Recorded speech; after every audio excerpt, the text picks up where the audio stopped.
La France est entrée maintenant depuis plus de 15 ans de plein pied dans la civilisation numérique, mais si nous voulons revitaliser les territoires ruraux, c'est l'injonction d'Edgar Morin, et qui fonde aussi notre idée de bouclier rural, eh bien, il est essentiel que se déploient sur l'ensemble du territoire français des réseaux à très haut débit. C'est une nouvelle étape de la couverture numérique universelle, et il serait absolument impensable que pendant 20 ans, 25 ans peut-être, des pans entiers du territoire national soient à l'écart de ce mouvement d'investissement privé et public, et surtout de développement des usages. Il n'y a d'ailleurs pas de hiérarchie entre les réseaux et les usages. Nous défendons l'idée que les deux doivent progresser de front. Et c'est là aussi, bien sûr, où on constate que le marché ne peut pas tout.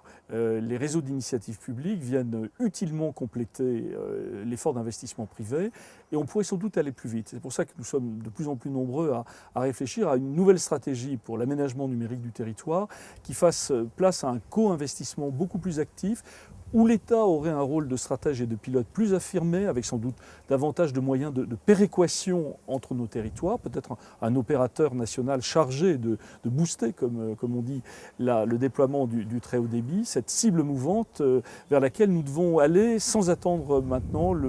On est en train de prendre quelques années de retard sans doute, par dispersion des efforts. Et puis, bien sûr, dans le même mouvement, il faut réaffirmer l'importance dans les territoires ruraux de soutien aux usages innovants.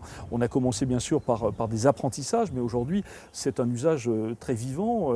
La démocratie numérique a fait des progrès considérables. Je le mesure dans beaucoup de pays ruraux où Facebook a explosé avec des usages extrêmement variés, des usages citoyens, des usages économiques également.